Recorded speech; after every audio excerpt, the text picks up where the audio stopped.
wanted to use really short.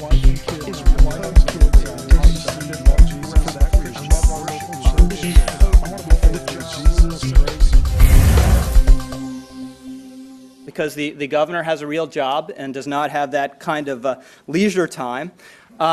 We've asked him to come here today to discuss a lawlessness on our border. Unfortunately, since the time we extended this invitation, he has become familiar with and a victim of an entirely different kind of lawlessness, and this pathetic joke of an indictment last week, which I believe is already backfiring. And just one sign of that is, have you ever seen anyone look as relaxed and happy in their mugshot as Governor Rick Perry? I have to tell you, the next time I need one of those, a new little picture for my driver's license, I'm not going to the DMV.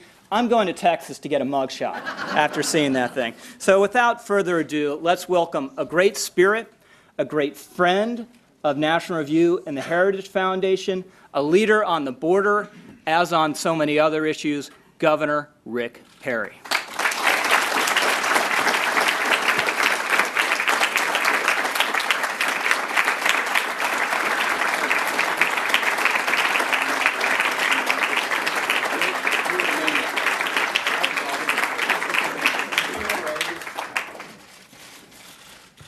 I don't think you do. Telling Richie never ages. Anyway, thank you all for the invitation to be here today. I refer to this as the little wellspring of wisdom in the desert of Washington, D.C. So, Heritage, thank you for what you do, and to Genevieve for allowing us to come and be a part of this today, and to James and to Jan, thank you for the program that you just. And Rich, and I made mention as I stepped up here, you do, in fact, look eternally young. Some of you may not know this little-known fact. Rich has been the head of National Review for as long as I've been governor of Texas. So, and that's a pretty lengthy period of time. I was telling him earlier that you don't get to stay around that long unless you're really good at what you do or just really lucky. So I suggest both of those are good things. It doesn't hurt to be both. As he shared with you, and some of you might have heard, that there's some interesting things going on back in my home state right now. There are a few public officials in Travis County who have taken issue with an exercise of my constitutional veto authority. These are fundamentally principles that are very important. Namely, a governor's power to veto legislation and funding, and the right of free speech. I am very confident in my case, and I can assure you that I will fight this attack of our system of government, and with my fellow citizens, both Republicans and Democrats, I aim to defend our Constitution and stand up for the rule of law in the state of Texas.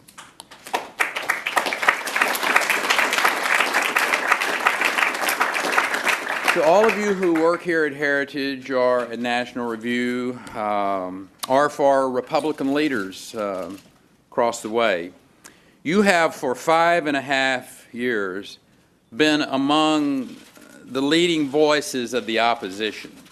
Every bit as much as William F. Buckley and Ed Fulner and the whole conservative movement of another era, you have carried the flag when it wasn't easy.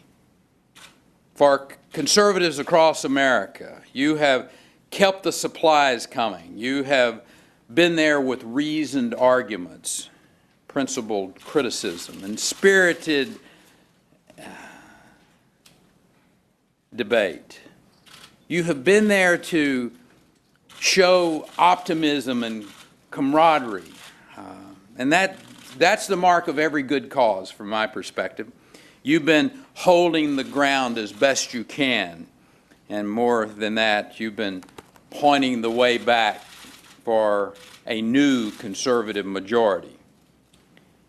See, we've got 29 months left on the presidency of Barack Obama. That's the bad news.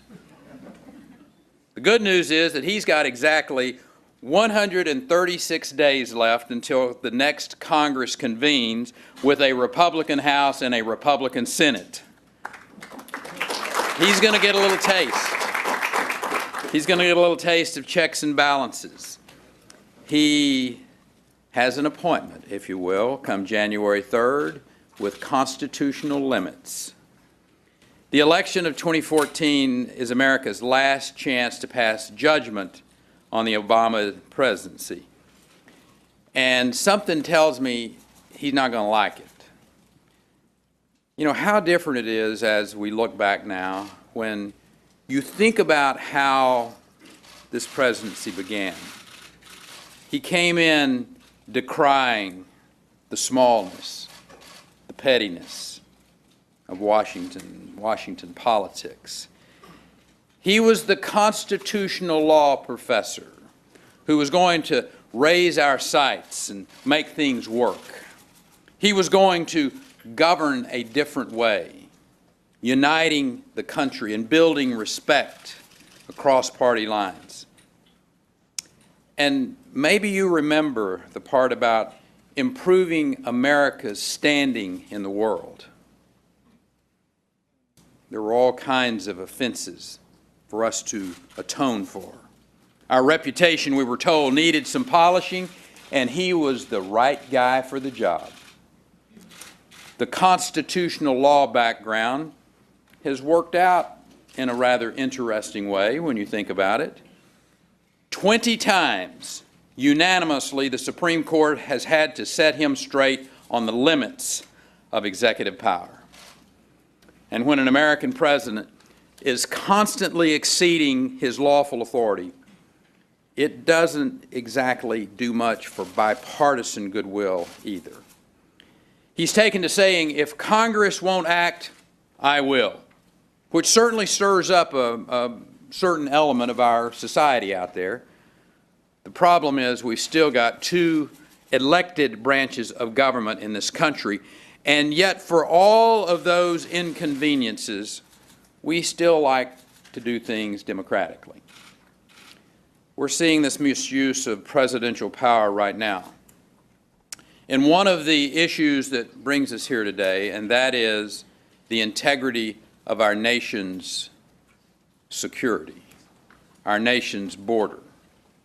We have a crisis on our southern border that is entirely within the power of the President to deal with under the law. But he won't fully and consistently enforce the laws as they're written, that is, requiring the protection of our borders against unlawful entry. And he wants to establish new laws, such as the amnesty of 2012 without the consent of Congress. So on the one hand, we're seeing a willful neglect of clear presidential responsibility, and on the other hand, we're seeing an aggressive overreach into the powers that don't belong to the President at all. When laws are treated this way, what usually follows are chaos and grief, and that's exactly what we've got right now.